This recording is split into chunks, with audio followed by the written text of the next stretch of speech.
The most ruthless mafia boss in Chicago caught his housemaid breastfeeding his newborn son, and what he did next would change not only her life, but his empire of darkness forever. Inside the heavily guarded mansion, the cry of a 2-month-old baby echoed through the marble halls like a desperate scream tearing through the silence. For hours, no one came. The hired nanny had vanished into the night.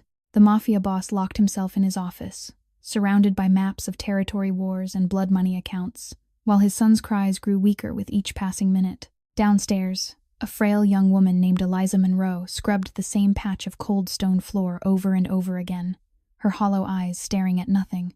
Every sound from upstairs made her chest tighten until she could barely breathe. It had been 6 weeks since she lost her newborn son, 6 weeks since she watched him take his last breath in her arms, while her abusive husband blamed her for everything. 6 weeks since she buried a tiny coffin, with no one standing beside her.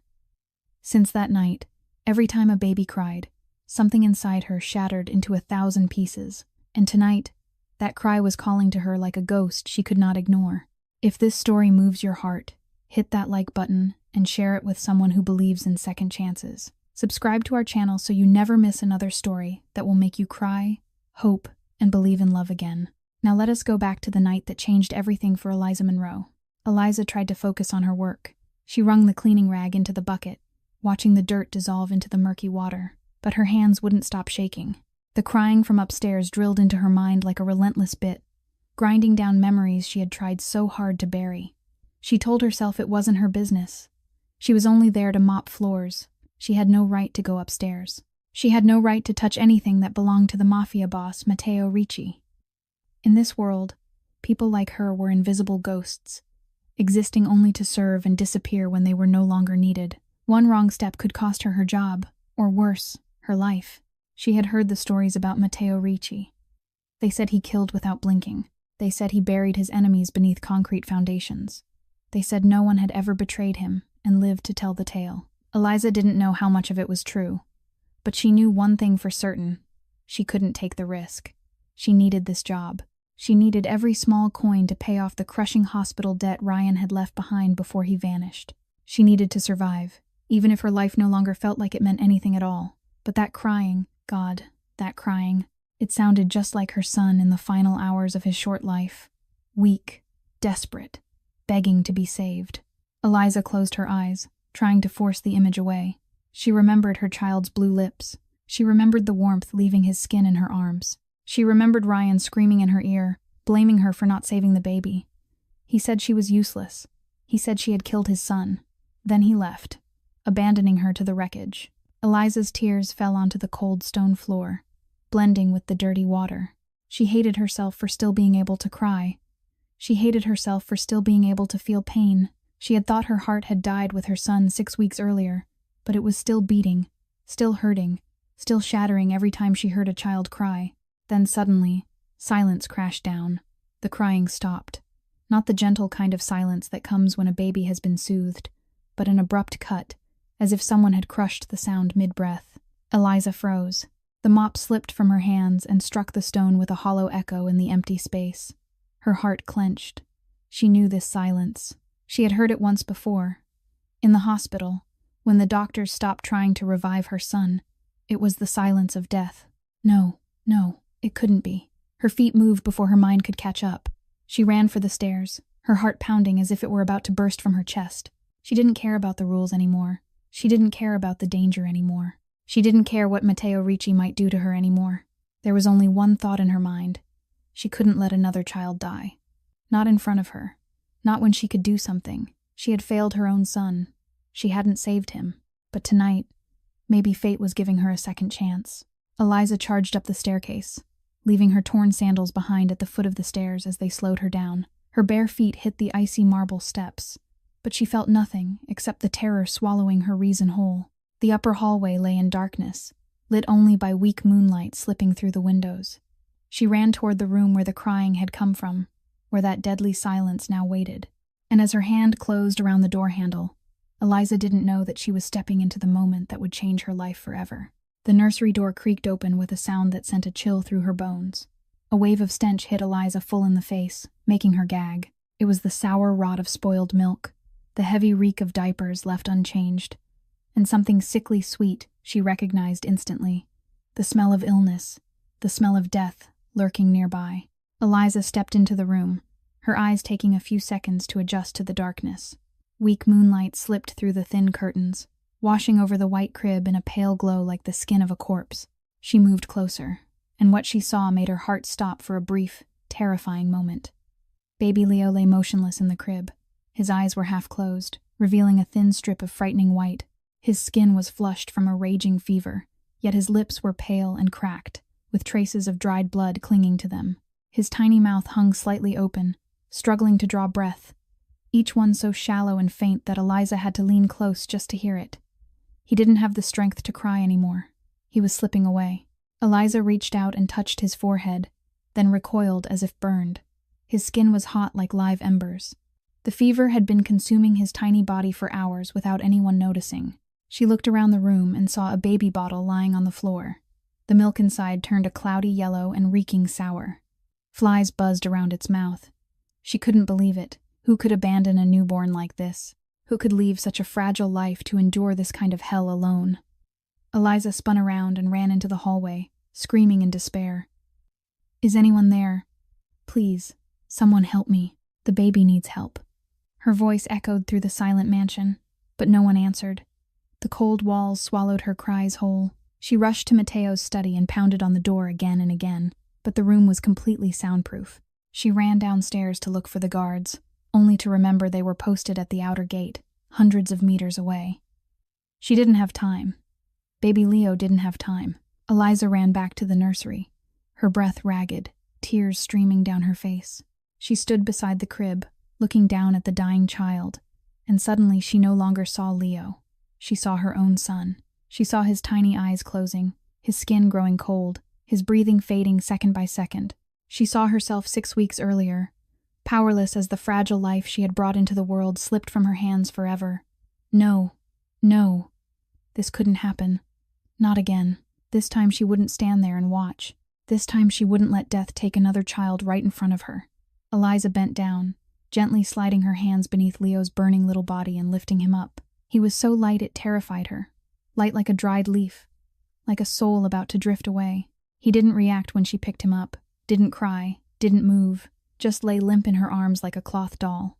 Eliza pressed him against her chest, feeling the fever scorching his body through her thin clothes. She rushed into the adjoining bathroom, one arm holding him tight, the other turning on the cold water. She soaked a washcloth and began wiping his body, trying to bring down the deadly heat. His forehead, his neck, his chest, his arms and legs. Baby Leo let out a weak whimper, the first sound he'd made since Eliza entered the room. A flicker of hope sparked inside her. He was still alive. He was still fighting. She kept cooling him, her lips whispering broken prayers without stopping. "Please live. Please don't give up. I won't let you die. I swear I won't let you die." But after 10 minutes, the fever hadn't broken. And baby Leo began to fuss weakly, his cracked lips searching on instinct, his mouth opening and closing as if trying to latch onto something that wasn't there. He was hungry to the point of death, and Eliza had no milk to give him. Or rather, she did, but she didn't dare. Eliza looked down at the baby in her arms, her heart splitting in two. Her chest ached with tight, painful fullness, milk still coming in steadily for 6 weeks now, even though there was no child left to feed. It was the cruelest torture fate had devised for her.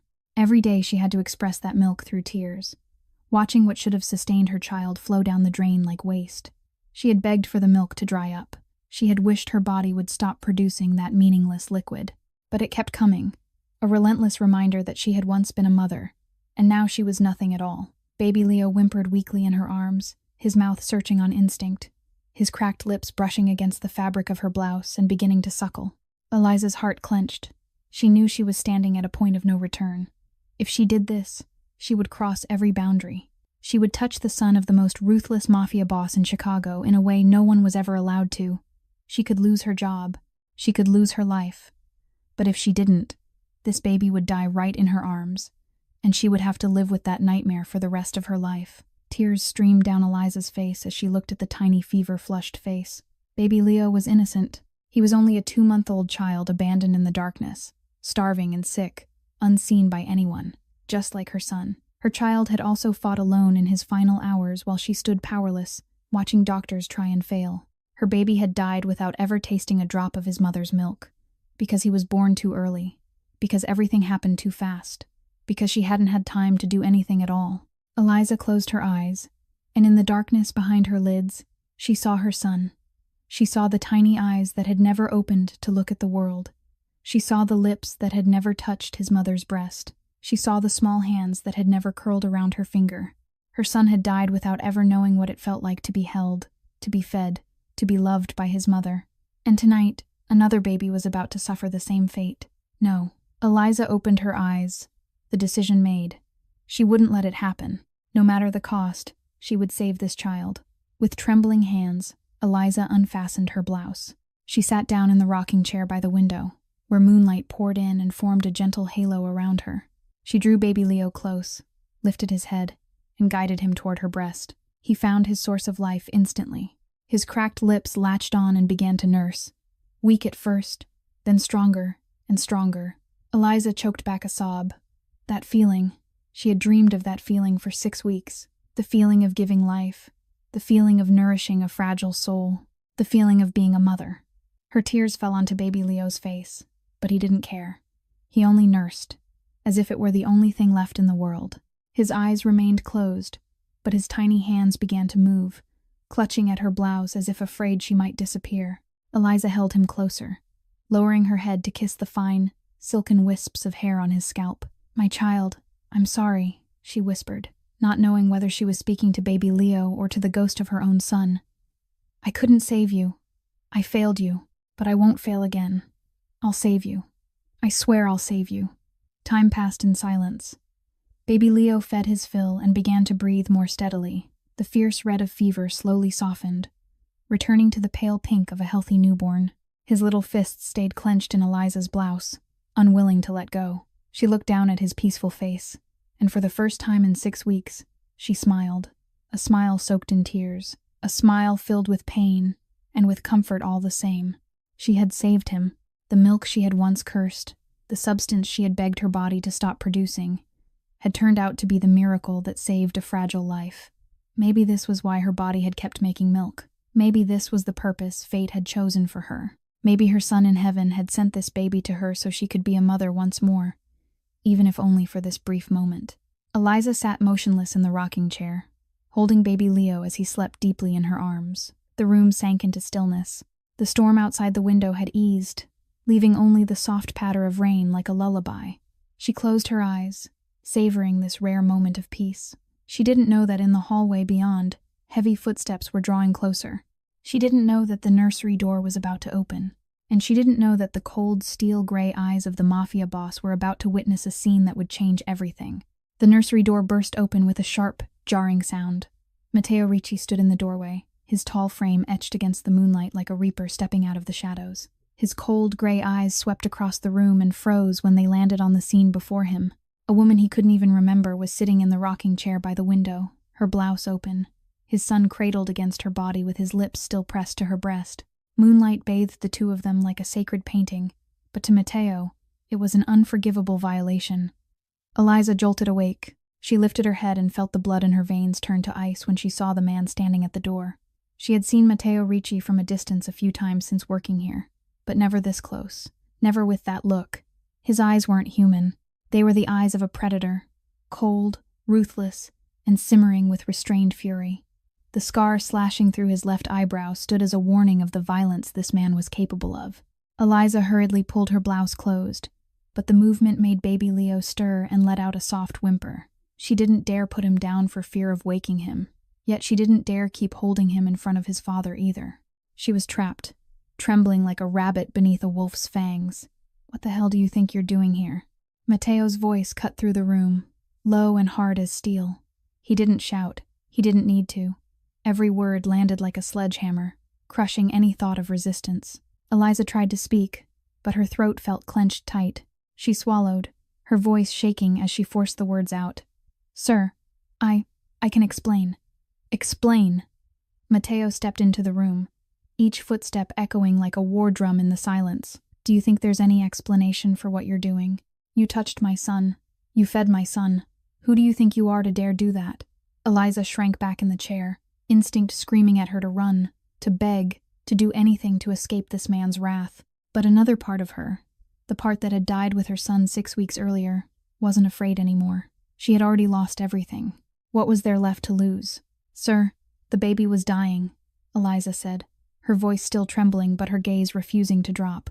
When I found him, his fever was so high his skin was burning red. The bottle in the room was spoiled. Flies were all over it. The nanny was gone. No one knew where. I screamed for help and no one answered. I pounded on your door but no one heard me. Matteo stopped cold. His eyes scanned the room, seeing for the first time what Eliza had described. The bottle lying on the floor, the sour stench hitting his nose, dirty diapers piled in the corner. The nursery he had spent tens of thousands of dollars decorating now reeked like a pigsty. He felt his anger shift, away from the woman in front of him and toward whoever had allowed this to happen. But he couldn't let that anger show. Not in front of a servant. If he had died, I would never forgive myself. Eliza continued, her voice breaking. I lost my son 6 weeks ago. I watched him die in my arms and couldn't do anything. I couldn't let that happen again. I can't stand by and watch a child die in front of me. You can kill me. You can do whatever you want to me. But please, look at your son. He's alive. He's breathing. He's safe. Matteo looked down at the son he had avoided for 2 months. Baby Leo lay quietly in Eliza's arms, his face peaceful, his breathing steady, his lips pink and full. The last time Matteo had seen him, the baby had been crying weakly from hunger, inconsolable. Now he slept as if nothing had ever been wrong. Something unfamiliar rose in Matteo's chest. He didn't know what it was. Gratitude, relief, or shame that he had neglected his own child so completely that a servant had been forced to sacrifice herself to save him. He turned away, his voice cold but no longer sharp. Put my son back in his crib and leave the room. I'll deal with this in the morning. Eliza carefully placed baby Leo back into the crib, her hands shaking as she let him go. He stirred but didn't wake, his tiny fists still clenched, as if searching for the warmth he'd lost. She stood, lowered her head, and walked past Matteo toward the door. As she reached him, she paused for a brief second.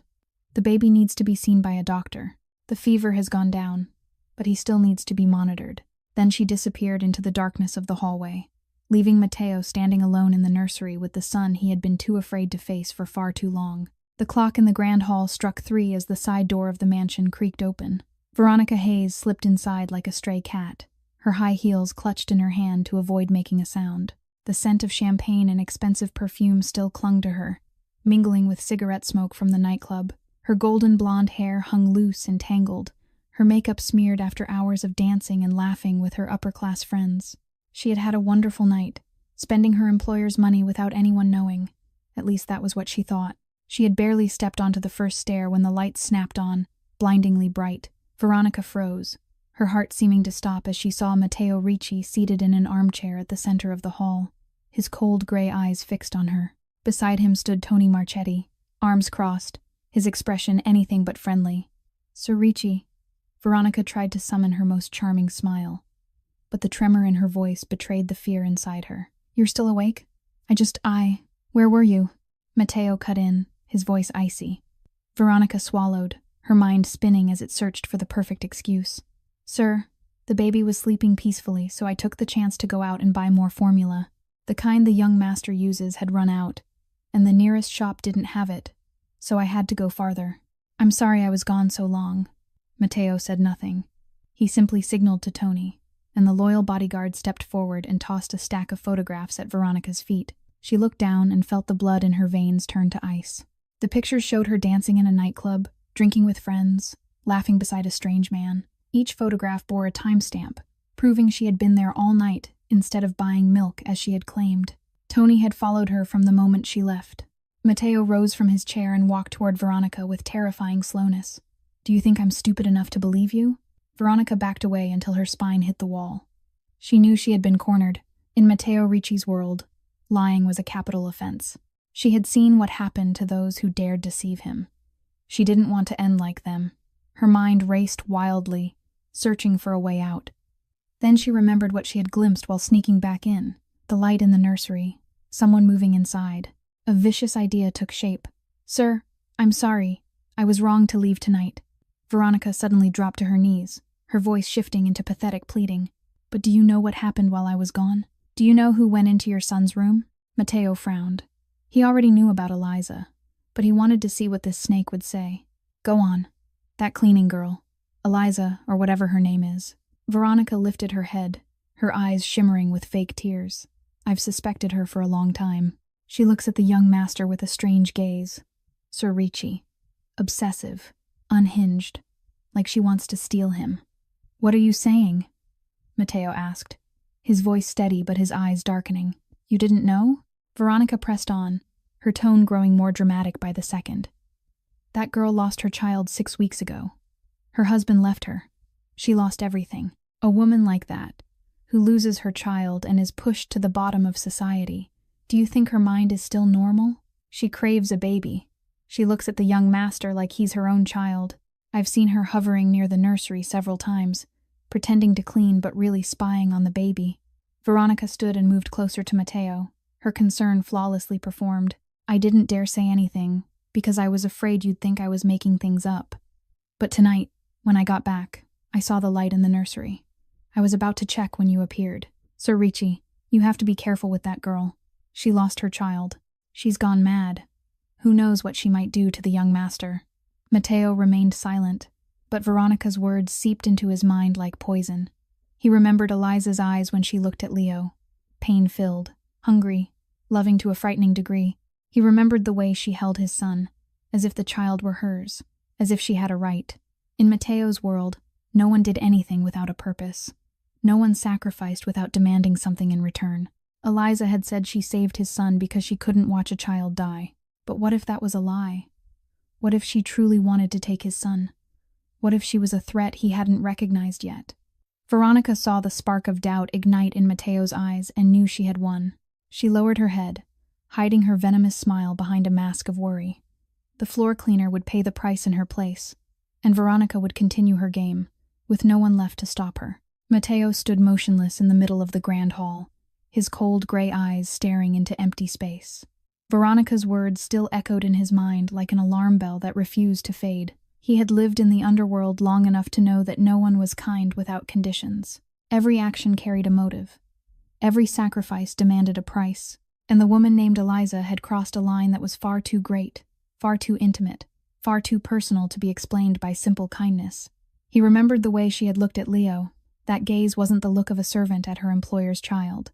It was the look of a mother staring at her own, and that made his skin crawl. His son wasn't her son. His son was his blood, the only legacy Isabella had left behind before she was gone forever. He couldn't allow anyone to threaten the most precious thing left in his life. Tony. Matteo spoke at last, his voice low and cold as stone. Get rid of her. Immediately. Tony hesitated for a fraction of a second but didn't dare question him. After all these years working for Matteo, he had learned that when his boss gave an order, there was only one thing to do. Yes, sir. Anything else? Don't let her take anything with her. Don't let her say a single word. I don't want to see her face again. Tony nodded and turned away, leaving Matteo alone in the darkened hall. Veronica was still standing there, hiding her triumphant smile behind a mask of concern. She lowered her head and quietly slipped back into the shadows, returning to her room to savor her victory. In the basement, inside the tiny room reserved for the staff, Eliza was sunk in an exhausted sleep. She hadn't slept for 2 days, working non-stop to earn extra money to pay off her debt. Tonight, after saving baby Leo, her body had finally collapsed from sheer exhaustion. She was dreaming of her son. In the dream, he was still alive, nursing in her arms, his eyes wide open and filled with absolute trust as he looked at her. She smiled, tears of happiness streaming down her cheeks. Then the pounding on the door shattered the dream. Eliza jolted awake, panic flooding her as she struggled to understand what was happening. The door flew open and Tony stepped inside, his face cold and unreadable. Pack your things. You're fired. Get out of here in 10 minutes. Eliza froze, her mind still foggy with sleep, unable to grasp what she was hearing. She looked at Tony, searching his face for an explanation, but found only indifference. Why? What did I do wrong? I only saved the baby. There's no explanation.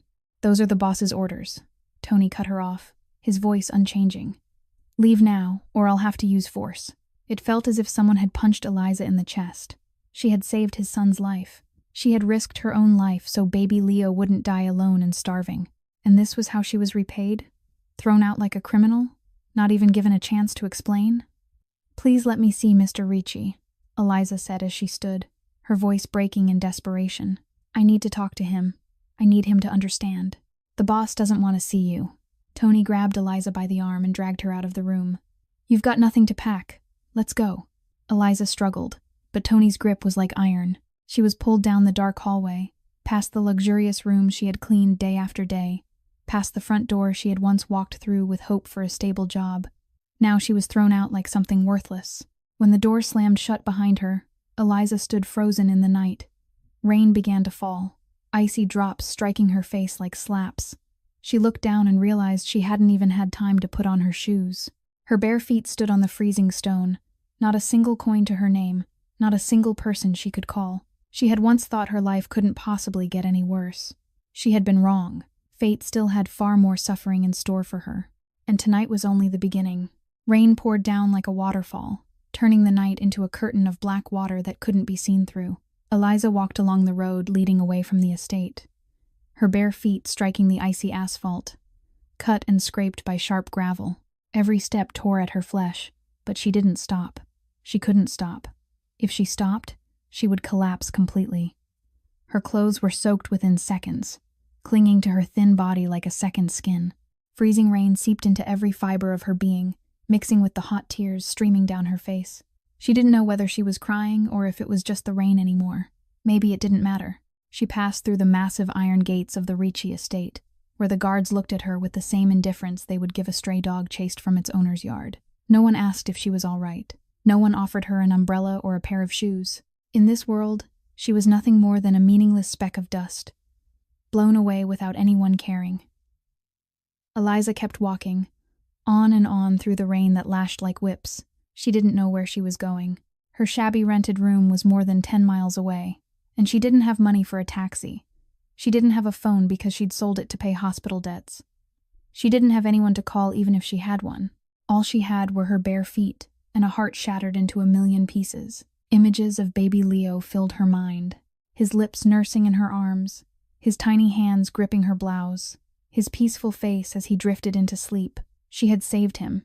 She had risked her life so he wouldn't die hungry and alone. And what had she gotten in return? She'd been thrown into the street like a criminal, cast into the darkness like a piece of trash. Why? Eliza screamed into the rain, her voice swallowed by howling wind and rolling thunder. Why does life treat me like this?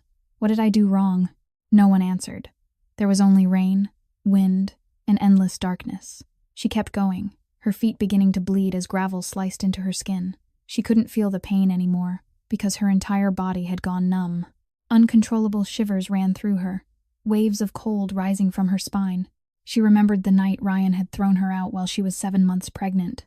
The rain had been just like this, the cold just like this, the loneliness and despair just like this. That night, she'd slipped on the stairs and fallen, and the baby inside her had suffered the first shock that later led to his premature birth. Tonight, maybe fate was finishing what it had started back then. Eliza's foot slipped into a deep puddle. She lost her balance and fell hard onto the road. Her knee slammed into stone, blood mixing with the rain. She tried to push herself up, but her arms had no strength left. She lay there, in the middle of the empty road, beneath a storm that seemed intent on tearing the world apart. She stared up at the black sky, rain striking her face like slaps. "My child," she whispered, her voice so weak the wind could carry it away. "Mommy's coming to you. Please wait for me." Her eyes slowly closed. She felt her consciousness drifting, sinking into a darkness that felt softer and warmer than the freezing rain around her. Maybe dying would be better. Maybe in the other world she'd see her son again. Maybe there would be no more pain there, no more betrayal, no more being treated like trash. She was ready to let go. Then hands grabbed her shoulders. "My God, the girl," a familiar voice rang out, filled with worry and panic. Eliza forced her eyes open and saw the wrinkled face of Martha, the elderly housekeeper of the Ricci estate, bending over her with tear-filled eyes. Martha wore a raincoat and held a flashlight, her old truck parked by the roadside with its headlights still on. "Child, how did it come to this?" Martha pulled Eliza up and helped her into the truck. "I heard you were thrown out. So I came looking for you. My God, your feet are bleeding everywhere." Eliza wanted to speak, but her lips were numb and wouldn't move. She could only cry, crying like she never had before, in the arms of the old woman she'd barely ever spoken to. "It's all right, child." Martha held her close, her voice trembling. "You saved the baby. You're a good person. God won't abandon you." Martha brought Eliza back to her rented room in the slums of South Chicago. The room was smaller than a closet in the Ricci estate, its walls stained with spreading mold and its ceiling leaking whenever it rained. The old woman helped Eliza change into dry clothes, covered her with the only thin blanket in the room, left a little money and some food on the table, then left after promising she'd come back to check on her. Eliza lay motionless on the creaking old bed, listening to the rain hammer against the tin roof like unending war drums. Her body burned as if on fire, a high fever raging inside her after hours soaked in freezing rain. She wanted water but didn't have the strength to sit up. She wanted food but her stomach clenched in pain and rejected everything. All she could do was lie there, sinking into delirium, the line between reality and nightmare blurring until she couldn't tell them apart. In the fever, the past came rushing back like a flood. Eliza saw herself standing in the old apartment where she'd lived with Ryan through 3 years of hellish marriage. She saw his face, handsome and charming when they first met, then twisting into a monster whenever he drank. She saw his fist rise and crash down again and again. The first time he hit her was 3 months after the wedding. He was drunk, irrationally jealous, grabbing her hair and slapping her to the floor. The next morning he'd knelt down, crying and swearing he'd never do it again. She believed him. She was naive enough to believe love could change a man. But there was a second time, then a third, then countless times she couldn't even remember anymore. He beat her when the food didn't please him. He beat her when she came home a few minutes late. He beat her when she looked at another man, even by accident. He beat her because he wanted to, because he could, because she had no one to run to. She'd been an orphan since the age of 12, raised in foster homes, with no family, no friends, no one on her side. Ryan knew that. He used her loneliness to control her completely. Eliza shifted on the bed as the fever worsened, pulling her deeper into delirium. She saw herself pregnant, her belly heavy at 7 months, the only hope keeping her alive. She thought a baby would change everything. She thought Ryan would become a good father. She thought her small family would be happy. She was wrong. That night, Ryan came home drunk out of his mind, screaming for money. She said there was none. He kicked her straight in the stomach. One kick. Just one. But it was enough to destroy everything. She fell down the stairs, tumbling step after step, clutching her belly in desperation. She was taken to the hospital, doctors trying to save the pregnancy but failing. Her son was born at 7 months, tiny and fragile, his lungs not fully developed, his heart fluttering weakly like a dying butterfly. He lived for 2 days. 2 days was all she had. 2 days watching him through the glass of an incubator. 2 days listening to machines sustain his fragile life. Then the machines fell silent, and her child was gone forever. Eliza screamed in her delirium, her cries echoing through the empty room where no one could hear. She saw Ryan standing beside the hospital bed, his face cold as ice, his mouth spitting venom. "You killed my son. You're useless. You don't deserve to be a mother."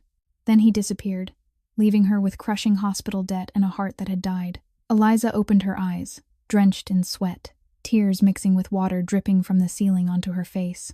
She didn't know how long she'd been lying there. 1 day, 2 days. She didn't care anymore.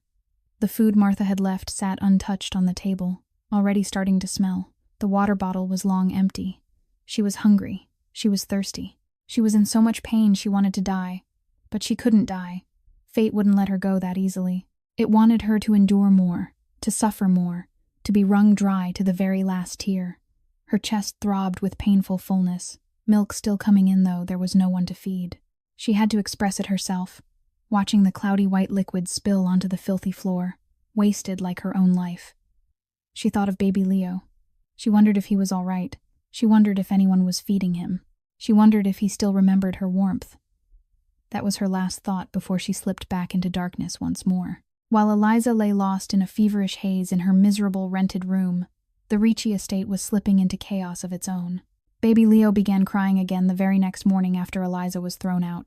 His cries echoed through the mansion, piercing every wall, seeping into every room, impossible to silence. Veronica tried feeding him with a bottle, but he turned his head away, his tiny lips pressed tight in refusal. She switched to a different formula, and he still wouldn't take it. She tried giving him water, and he cried even louder. He cried until his voice grew hoarse, cried until his strength ran out, then lay still with his eyes wide open, staring at the ceiling as if searching for something that had vanished. Matteo stood outside the nursery door, listening to his son cry, unable to step inside. He had grown accustomed to avoiding this room ever since Isabella died. Every time he looked at Leo, he saw his wife's eyes staring back at him from that tiny face. The pain was too great. He hadn't been brave enough to face it. But now, that crying was tearing into him in a different way. On the second day, Leo stopped crying, not because he had calmed down, but because he no longer had the strength to cry. He lay motionless in the crib, his skin pale, his lips cracked and dry, his eyes dull and lifeless. He refused everything placed in his mouth, even sugar water. His small body began to dehydrate severely. Veronica panicked and called Dr. Harrison Webb to examine him, the elderly physician with snow-white hair who had served the Ricci family for 20 years. He examined Leo in silence, his expression growing heavier with each passing minute. When he stepped out of the nursery, Matteo was already waiting in the hallway, the gray eyes of the Mafia boss revealing, for the first time, an anxiety he couldn't hide. "How is my son?" Matteo asked, his voice hoarse after 2 sleepless nights. Dr. Harrison sighed and shook his head slowly. "I don't understand it, Mr. Ricci. Physically, there's nothing seriously wrong. No infection, no underlying illness, but he's refusing all food and drink. He's starving himself." "Why?" Matteo asked urgently. "Why would my son do that?" Dr. Harrison was silent for a moment before answering. "Sometimes infants form a very strong attachment to a specific caregiver. When that person disappears suddenly, the child can fall into extreme stress and refuse everything from others." "What do you call that?" Matteo asked. "Infant loss response," the doctor said, looking straight into Matteo's eyes. "I heard there was a woman who took care of him the night before. Where is she now?" Matteo didn't answer. His jaw tightened, his hands curling into fists at his sides. He thought of Eliza, remembered the way she held his son, remembered the peaceful look on Leo's face in her arms. He had thrown her out. He had believed the words of a poisonous snake and driven away the only person who had brought his son peace. "Mr. Ricci, I'll be direct," Dr. Harrison continued, his tone grave. "If this continues for a few more days, the baby will become critically dehydrated. We can use IV fluids to sustain him, but that's only a temporary solution. He needs to be fed properly. He needs the person he trusts. If we can't find that person, I can't guarantee anything." Matteo felt as if someone had punched him straight in the chest. He walked into the nursery and looked down at the crib where his son lay. Leo was so small he looked as if he might fade away at any moment. His skin so translucent the tiny blue veins beneath were visible. His eyes were half closed, his breathing weak, his little fists clenched as if desperately holding on to something that was no longer there. Matteo knelt beside the crib, and for the first time in his life, the Mafia boss felt utterly powerless. He could kill dozens of enemies without blinking. He could rule an entire underworld through ruthlessness and calculation. But he couldn't save his son. He couldn't force him to eat. He couldn't make him stop searching for the arms that had held him that night.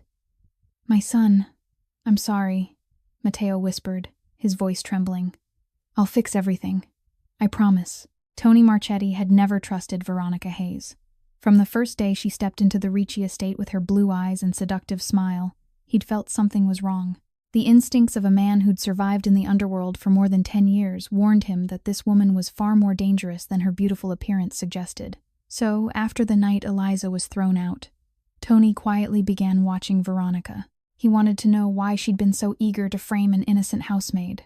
He wanted to know what she was hiding. And on the 3rd night, as baby Leo grew weaker in his crib, Tony finally found his answer.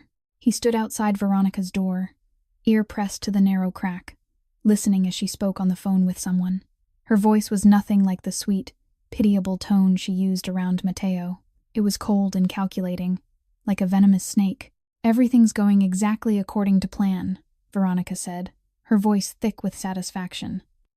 "The little cleaning girl has been kicked out. The new nanny they hired can't do a thing.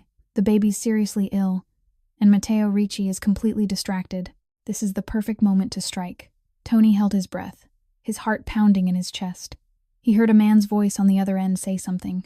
Then Veronica let out a soft laugh. Of course, Mr. Benedetti. I'll send you the estate's security layout tonight.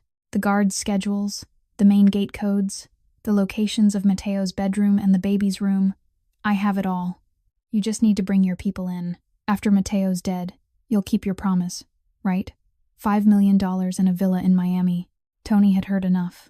He slipped back silently, his steps light as a cat's, then rushed straight to Matteo's study. He didn't knock, pushing the door open and startling the Mafia boss, who was sitting beside his son's bed. "Boss, we've got a serious problem," Tony said, his breath coming fast. "Veronica Hayes is a spy for Carlo Benedetti. She's selling him information." Matteo shot to his feet, his gray eyes darkening with a surge of fury. "What did you say?" Tony recounted everything he'd heard, word for word, leaving nothing out. By the time he finished, Matteo's face had become a death mask. He didn't shout or scream. He stood there in terrifying silence, his hands clenched into white-knuckled fists. "When did she come here?" Matteo asked, his voice low and cold as a tomb. 3 months ago, sir," Tony replied, "right after the madam passed away." Matteo closed his eyes. Everything began falling into place. Benedetti had planted Veronica in his house from the start, exploiting the moment when he was grieving and least alert. She'd spent 3 months gathering information, waiting for the right time, and that night she'd deliberately neglected baby Leo to create chaos. She'd framed Eliza to drive out the one person who could save his son. It had all been a carefully calculated scheme. What about the cleaning girl? Matteo opened his eyes and looked at Tony. "What did she say about Eliza?" Tony hesitated for a second before answering. "I looked into it again. Sir, Eliza Monroe has no connection to Benedetti or any other gang. She's just an ordinary woman who lost her child 6 weeks ago. Her ex-husband was an abuser who disappeared. She worked here to pay off hospital debt. That night, she saved the young master's life, and we threw her out like a criminal." Matteo felt as if acid had been poured into his chest. He'd been wrong. He'd believed a traitor and driven his son's savior into the street in the middle of a storm. He was the most ruthless mafia boss in Chicago. Yet he'd been fooled by a poisonous snake like a fool. "Take Veronica to the basement," Matteo ordered, his voice utterly devoid of emotion. "I want to know everything she's told Benedetti. After that, find Eliza Monroe. Find her no matter what and bring her back here." Tony nodded and disappeared into the darkness of the hallway.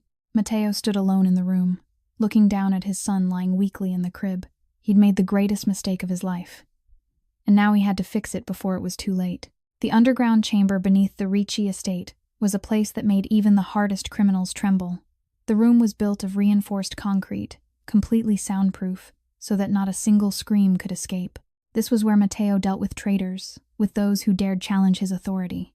And tonight, Veronica Hayes was kneeling on the cold concrete floor, her hands bound tightly behind her back, her golden blonde hair matted with blood from the wound on her head when Tony had dragged her down here. Matteo stepped into the chamber, his leather shoes striking the floor with steady footsteps like a funeral drum. He stopped in front of Veronica and looked down at her, his gaze colder than the concrete walls surrounding them. Veronica lifted her head, trying to force out the seductive smile she always wore, but it collapsed miserably. All the arrogance was gone from her face, replaced by absolute terror. "Mr. Ricci, please let me explain," she stammered, her voice shaking. "I was forced. Benedetti threatened to kill my family if I didn't cooperate. I had no other choice." Matteo said nothing. He signaled to Tony, and the loyal bodyguard stepped forward, a pair of iron pliers in his hand. Veronica saw the tool and began to scream. "No, please don't. I'll confess everything. I'll tell you everything. Please don't hurt me." Matteo remained silent and nodded for Tony to continue. The sound of metal clamping down on Veronica's finger rang out, followed by a piercing scream. 1, 2, 3. After 15 minutes, Veronica had confessed to everything. She hadn't been forced at all. She'd contacted Carlo Benedetti of her own accord 6 months earlier, offering to act as a spy in exchange for $5 million and a life of luxury. She'd been planted in the Ricci estate under the guise of a nanny, exploiting the moment right after Isabella's death, when Matteo was drowning in grief and least vigilant. Her mission was to gather information about the security system, Matteo's movements, and to wait for the right moment for Benedetti to strike. That night, she deliberately neglected baby Leo to create chaos inside the estate. She hadn't expected Eliza to appear and save the baby. When she realized what had happened, she immediately devised a plan to frame Eliza, both to cover up her own negligence and to eliminate an unexpected variable that could ruin everything. Everything she'd said about Eliza had been a lie. That cleaning girl never had any intentions toward the young master. Veronica sobbed, blood from her crushed fingers dripping onto the concrete floor. She only wanted to save the baby. But I was afraid you'd discover I neglected my duties, Mr. Ricci. So I put all the blame on her. I lied.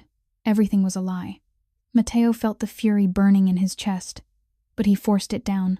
He turned his back and walked out of the chamber, leaving Veronica for Tony to handle. He didn't need to know how it would end for her. Traitors didn't deserve his concern. As Matteo climbed the stairs, he saw Martha standing at the end of the hallway, waiting for him. The elderly housekeeper, with snow-white hair and kind eyes, had served the Ricci family since before Matteo was born.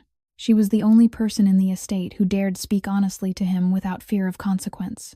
"Sir, I need to tell you something," Martha said, her voice trembling with worry, though her gaze remained steady. Matteo stopped and looked at her wearily. "Go on. It's about the girl, Eliza." Martha stepped closer, lowering her voice as if afraid someone might overhear. "The night you threw her out, I drove out to look for her. I found her unconscious in the middle of the road, barefoot and bleeding, soaked to the bone. I took her back to her rented room in the southern slums." Matteo felt as if a knife had been driven straight into his chest. "She lives in the slums?" Martha nodded, tears beginning to roll down her wrinkled cheeks. "Her room isn't even fit for a dog, sir. Moldy walls, a leaking ceiling, rats everywhere.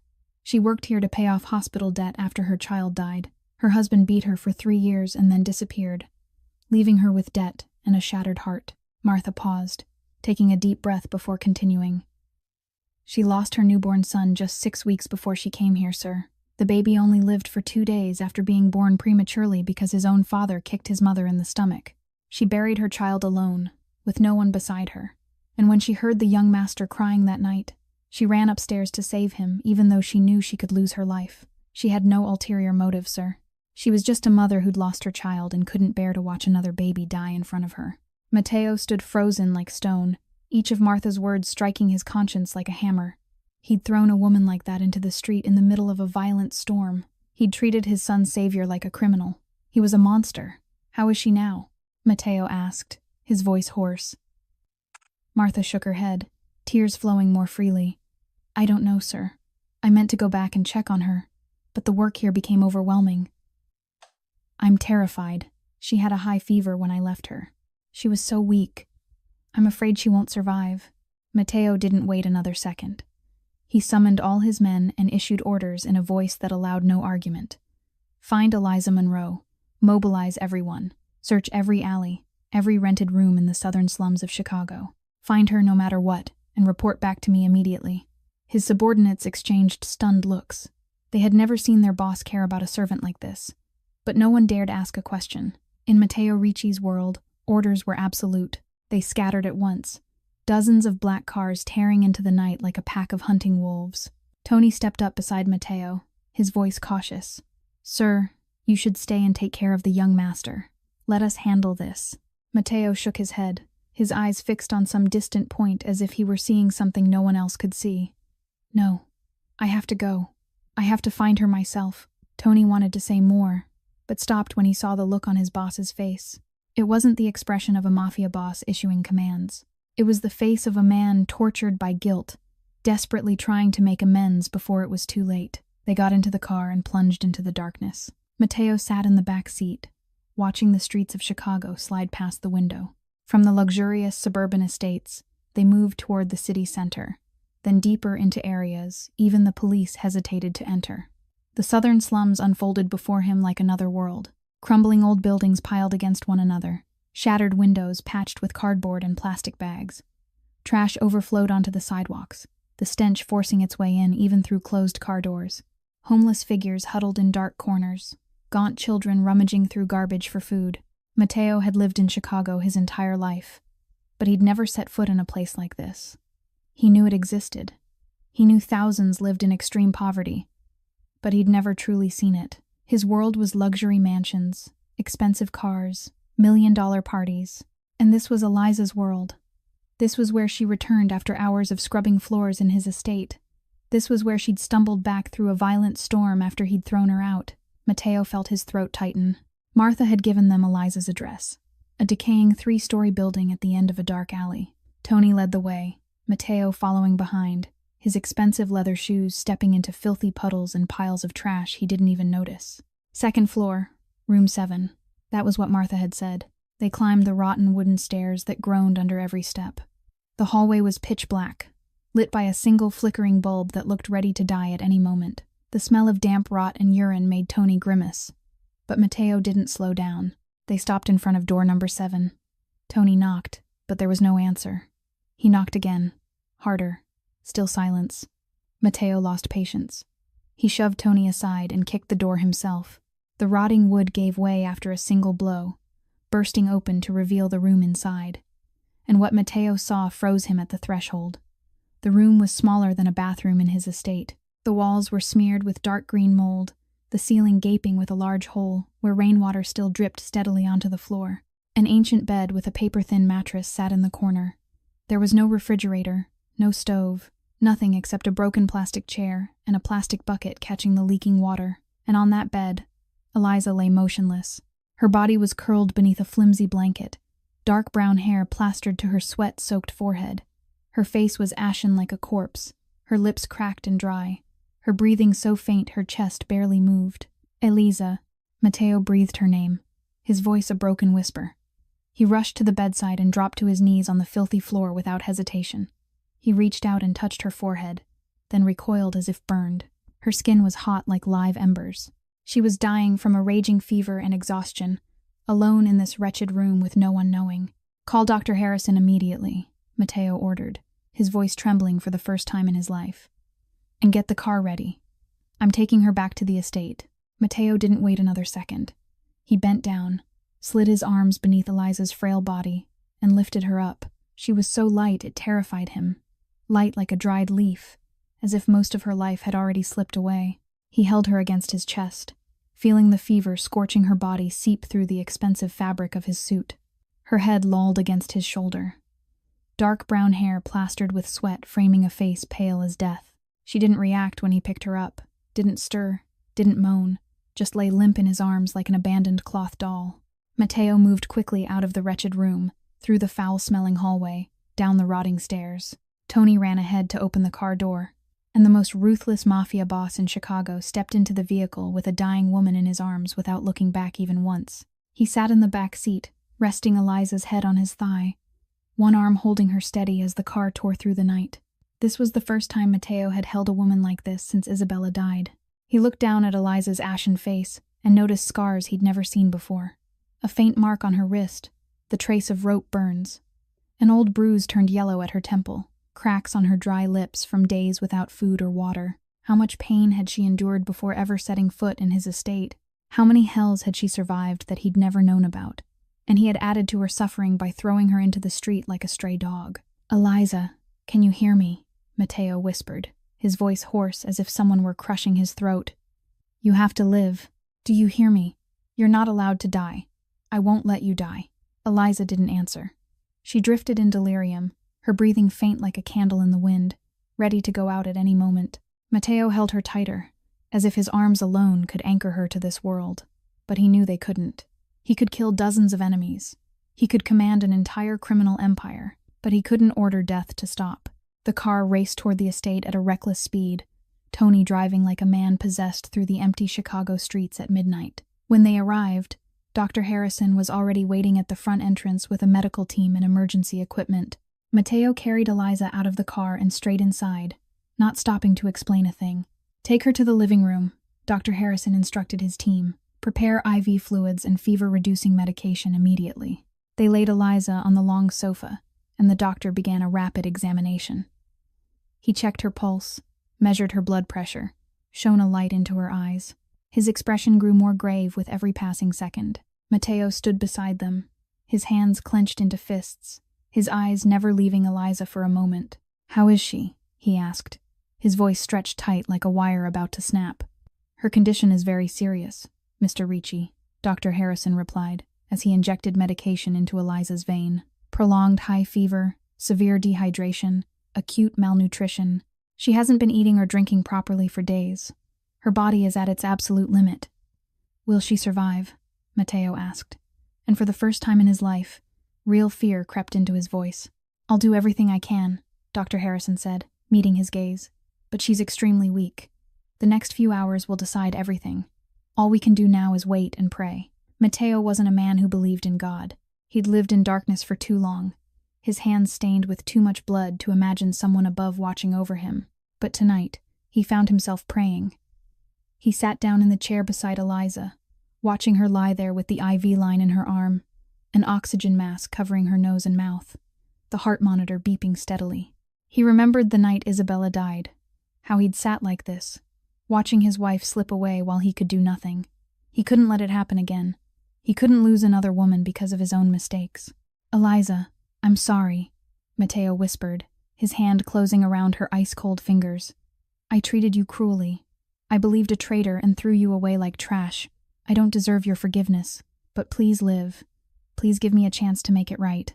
Please open your eyes. Eliza remained still, without any response. But on the monitor, her heart rate began to steady, as if somewhere far away, she could hear him calling her back. 2 days passed like 2 centuries. Matteo didn't leave Eliza's room for a single moment. He sat in the chair beside her bed for 48 continuous hours, without sleep, without food, doing nothing but watching her breathe and praying for her to wake up. A few doors away in the nursery, the rest of the medical team worked tirelessly to keep baby Leo from slipping away. Since the infant still refused to take a bottle, Dr. Harrison kept him on a continuous drip of IV fluids to provide essential hydration and nutrients, desperate to stabilize his fragile system until the only woman he trusted could return to him. Dr. Harrison came to examine her every few hours, reporting that the fever had broken and the dehydration was under control, but she still hadn't regained consciousness. The elderly doctor said her body needed time to recover from damage that severe, both physical and emotional. Matteo only nodded, his eyes never leaving Eliza's pale face. He watched her lying there, dark brown hair spread across the white pillow, lips pink again but still tightly closed, eyes shut as if lost in a distant dream. He wondered what she was dreaming about. Was she dreaming of her son? Was she somewhere without pain, without betrayal, without cruel men like her former husband and like himself?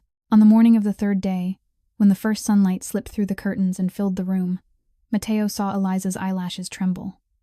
He sat up straight, his heart pounding violently in his chest. She stirred slightly, her lips moving as if trying to say something. Then slowly, very slowly, her eyes opened. Blue-gray eyes stared up at the ceiling in confusion, then gradually came back into focus. Eliza blinked several times, trying to understand where she was. She saw the high ceiling with crystal chandeliers, cream-colored walls adorned with expensive paintings, deep red velvet curtains. This wasn't her miserable rented room. This was the Ricci estate. She tried to sit up, but her body was too weak, her hands shaking as they failed to support her. Then she turned her head and froze when she saw Matteo Ricci sitting beside her bed. The Mafia boss looked nothing like the last time she'd seen him. His beard was several days unshaven, his eyes sunken from lack of sleep, his clothes wrinkled as if he'd been wearing them for days. But what stunned her most were his eyes. They were no longer cold and merciless like the night he threw her out, but filled with pain and remorse. "Where am I?" Eliza asked, her voice hoarse from days of silence. "Why am I here?" Matteo didn't answer right away. Instead, he slowly stood from the chair, and then did something Eliza never imagined he would do.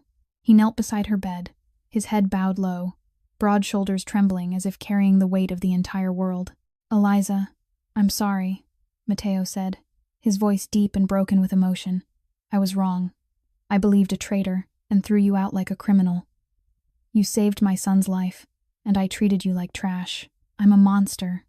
I don't deserve your forgiveness, but I still had to say I'm sorry, whether you accept it or not." Eliza stared at the feared Mafia boss kneeling at her bedside, unable to believe her eyes.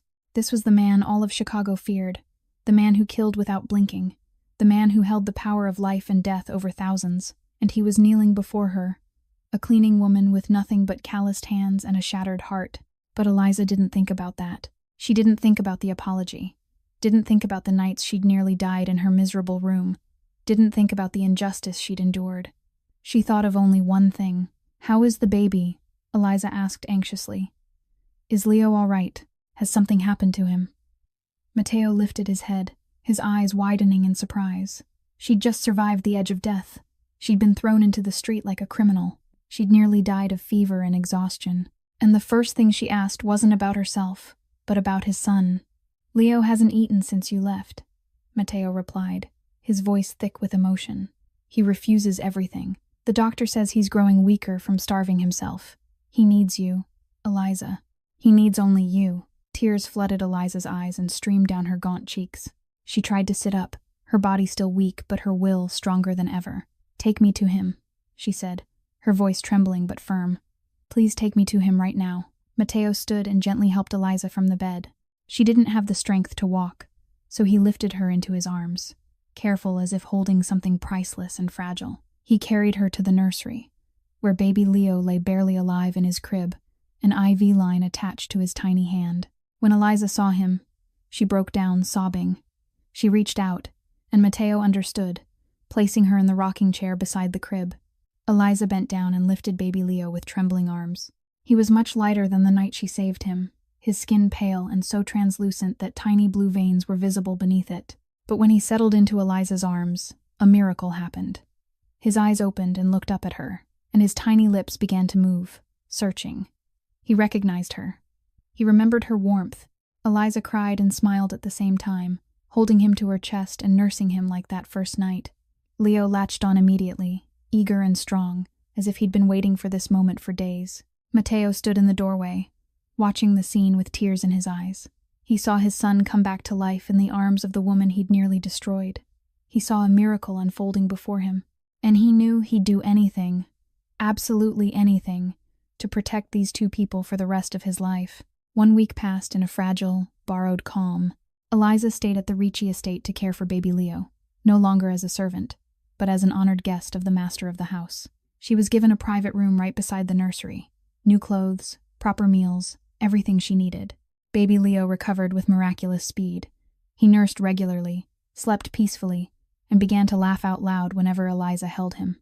Matteo often came to the nursery, standing silently in the doorway, watching the two of them with an expression Eliza couldn't decipher. He didn't speak much, yet his presence made her feel safe in a way she couldn't explain.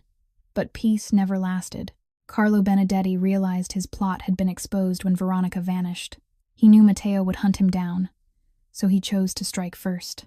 On the 7th night, while the entire estate lay asleep, hell descended. The first explosion thundered from the main gate, sharp and violent, ripping apart the quiet night. Then gunfire erupted, rapid and relentless, as if an entire army were storming the estate. Eliza jolted awake, her heart pounding wildly in her chest. She heard screams, running footsteps, shattering glass. Survival instinct took over and she rushed straight into Leo's room. The baby was screaming in terror, his tiny face flushed red, little hands flailing in the air, searching for protection. Eliza scooped him up and pressed him tightly to her chest, one hand shielding his head as if her body could stop bullets. The door burst open and Tony charged in, gun in hand, his face tense. "Follow me now," he ordered urgently. "Benedetti is attacking. The boss is fighting downstairs. I have to get you and the little master to the safe room." Eliza didn't think. She clutched Leo and ran after Tony through the darkened corridors. The gunfire grew closer. She heard bullets slam into walls, men screaming, glass exploding. The smell of gunpowder and blood spread through the air. She'd never experienced anything like this. She was just an ordinary woman, a mother who'd lost her child, a survivor of domestic abuse. She knew nothing about gang wars, about guns, about death lurking in every shadow. But she knew one thing: she'd protect the baby in her arms at any cost. Tony led her to a hidden room concealed behind a bookshelf in the library. He pushed her inside and pressed a handgun into her hand. "Stay here and don't come out no matter what happens," he said quickly. "If anyone who isn't one of us comes in, shoot." Then he was gone. The hidden door closed, leaving Eliza alone in the small room with Leo crying and the cold weight of the gun in her hand. She sank into a corner, back against the wall, holding Leo to her chest. She softly sang the lullaby she used to sing to her own son, her voice trembling but steady, trying to calm him amid the gunfire outside. "Shh, my love. It's all right," she whispered, tears streaming down her cheeks. "Mommy's here. Mommy won't let anyone touch you. I swear I'll protect you." Outside the safe room, Matteo fought like a cornered beast, a pistol in his right hand, a dagger in his left. He moved through the grand hall with the precision and brutality of a man accustomed to killing. Benedetti's men poured in from every direction, but he cut them down one by one, without blinking, without hesitation. Blood splattered the walls, the marble floors, his expensive suit. He didn't care. He thought only of Eliza and Leo in the safe room. All he had to do was keep the enemy from reaching them. A bullet tore through his left shoulder, blood soaking his shirt. He staggered but didn't fall, teeth clenched, fighting on. One of Benedetti's men rushed him from behind. Matteo spun and fired point blank into the man's chest. The body dropped and Matteo stepped over it like discarded trash. The battle lasted over an hour. When the final gunshot faded, the grand hall of the Ricci estate had become a battlefield. Benedetti's men lay scattered everywhere, blood pooling across the marble floor. Tony reported that Carlo Benedetti had fled when he realized his forces were losing, but he wouldn't escape for long. Matteo nodded, then staggered toward the library. His shoulder wound still bled, but he didn't care. He needed to know Eliza and Leo were safe. When the hidden door opened, Matteo saw Eliza huddled in the corner, clutching Leo tightly, the gun still shaking in her hand. She looked up at him, eyes red from crying, filled with overwhelming relief when she saw he was alive. "Are you all right?" she asked, her voice breaking. "You're hurt." Matteo knelt before her, one hand reaching up to touch her cheek, the other gently brushing Leo's head. Blood dripped from his shoulder onto the floor, but he smiled, the first real smile Eliza had ever seen from him. "I'm fine," he said, his voice hoarse with exhaustion yet warm. "As long as you two are safe, that's all that matters." After that horrifying night, everything changed. Carlo Benedetti was hunted down and eliminated by Tony and the crew just 3 days after the attack, ending the greatest threat to the Ricci family. The estate was repaired. Bullet holes in the walls were patched. The marble floors once soaked in blood were scrubbed clean and polished. But what had changed inside people's hearts couldn't be erased. Matteo was no longer the cold, distant Mafia boss he'd once been. He began spending time with his son, learning how to hold him, how to rock him to sleep, how to change diapers. His hands, once used to holding guns, now clumsy like a child learning to walk for the first time. Eliza stood beside him, guiding him, and every time their hands brushed by accident while passing a bottle or settling Leo into the crib, she felt a jolt run straight down her spine. She tried to ignore it. Who was she to even think about love with the most powerful Mafia boss in Chicago? She was just a woman who'd lost her child, survived abuse, and had nothing but worn hands and a shattered heart. But Matteo didn't let her see herself that way. He began having breakfast with her and Leo every morning, sitting at the head of the long table in the elegant dining room, yet his eyes were always on her. He asked about her life, about the dreams she'd once had, about the books she loved to read, about her favorite flowers. He listened to her for hours, without ever seeming bored or impatient. One evening, after Leo had fallen asleep, Matteo invited Eliza into the garden to look at the stars. They sat on a stone bench beneath the rose trellis, moonlight spilling across her face, and Matteo couldn't look away. She told him about her past, about growing up an orphan in foster homes, about the years Ryan beat her, about the tiny son she'd lost. She cried, and Matteo took her hand, said nothing, simply stayed beside her like a solid rock in the storm. "You deserve to be loved, Eliza," Matteo said when she finally calmed, his voice low and warm in a way she'd never heard before. "You deserve a family, a home, someone who'll protect you until their last breath." Eliza looked at him, her blue-gray eyes shimmering under the moonlight. She wanted to believe him, but she was afraid. She'd been hurt too many times. She'd trusted Ryan and received fists in return. She'd tried to live well and been met with loss. She didn't know if she still had the courage to open her heart one more time. In the days that followed, Matteo waited patiently. He didn't pressure her, didn't demand anything. He simply stayed by her side and proved through his actions that he'd changed. He gradually withdrew from the violent side of the underworld, handing control over to Uncle Franco, spending more time with his small family. He hired tutors so Eliza could learn what she'd missed as a child. He took her shopping, not for lavish gowns she didn't need, but for books, many books, because he knew she loved reading. He turned the empty room beside hers into a small private library just for her. Eliza felt the sincerity in every smallest act. The wall she'd built around her heart began to crack, one brick falling at a time with every smile he gave her, every gentle look he cast her way when she wasn't watching, every moment he played with Leo and looked up at her as if she were his entire world. One afternoon, As they sat in the garden watching Leo clumsily learn to crawl on a blanket spread across the grass, Eliza instinctively rested her head on Mateo's shoulder. He froze, afraid to move and startle her. Then slowly, he wrapped an arm around her shoulders, drawing her closer. They sat like that in silence, watching Leo laugh out loud, and they both knew something had changed forever. Love didn't arrive like thunder or storms. It came softly, like the morning sun, warm and gentle, slipping into wounds and healing them from the inside. 6 months have passed since that terrifying night, and the Ricci estate is no longer the cold, shadowed place it once was. Baby Leo's laughter now echoes through the hallways. Eliza's lullabies drift softly from the nursery, and Mateo's hurried footsteps can be heard each time he returns home from work. Everything has changed, and love is what changed it all. One late autumn afternoon, as the sunset painted the garden in gold, Mateo led Eliza outside, saying he wanted her to see the newly planted rose arbor. Eliza carried baby Leo with her, suspecting nothing. But the moment she stepped into the garden, she froze in disbelief. Hundreds of candles lined the pathway, their flames flickering like fallen stars scattered across the earth. Deep red rose petals covered the green lawn, forming the shape of a massive heart. And at the center of that heart, Mateo was kneeling on one knee, holding a red velvet box with a diamond sparkling inside. Eliza, from the moment you stepped into my life, everything changed, Mateo said, his voice trembling with emotion. Something that had never happened to the once ruthless Mafia boss. I lived my entire life in darkness. My hands were stained with blood. My soul was buried in shadows. I wasn't worthy of anyone. But you showed me that even darkness can find its way to the light. You saved my son when I failed as a father. You saved me when I no longer knew how to love. You gave me a reason to live, to change, to become a better man. Tears streamed down Eliza's cheeks as she clutched Leo to her chest, hardly able to believe what she was hearing. She, a woman orphaned as a child, abused by her husband for 3 years, who lost her newborn son, who once scrubbed floors for loose coins, was now being proposed to by the most powerful man in Chicago.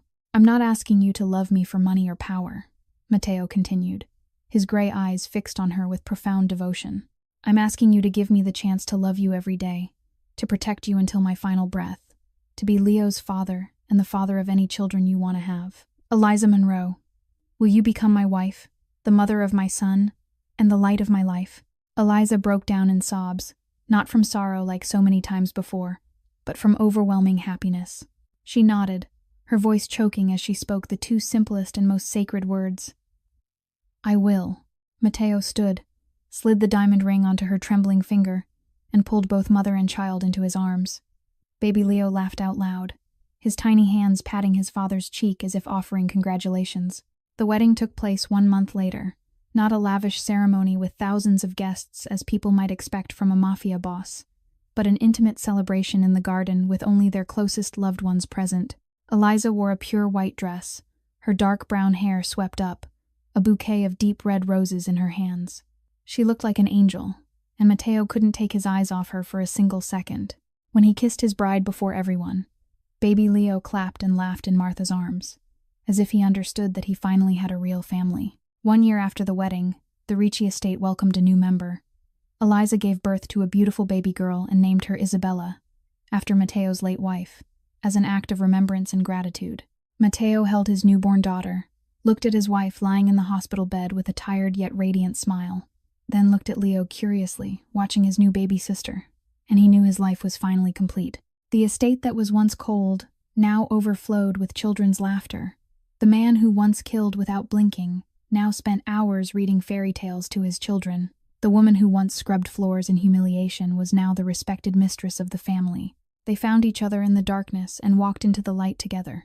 This story teaches us that love can come from the most unexpected places, that true family isn't defined by blood but built through love, that even the darkest souls deserve redemption if they're willing to change, and that kindness, sacrifice, and forgiveness have the power to heal every wound.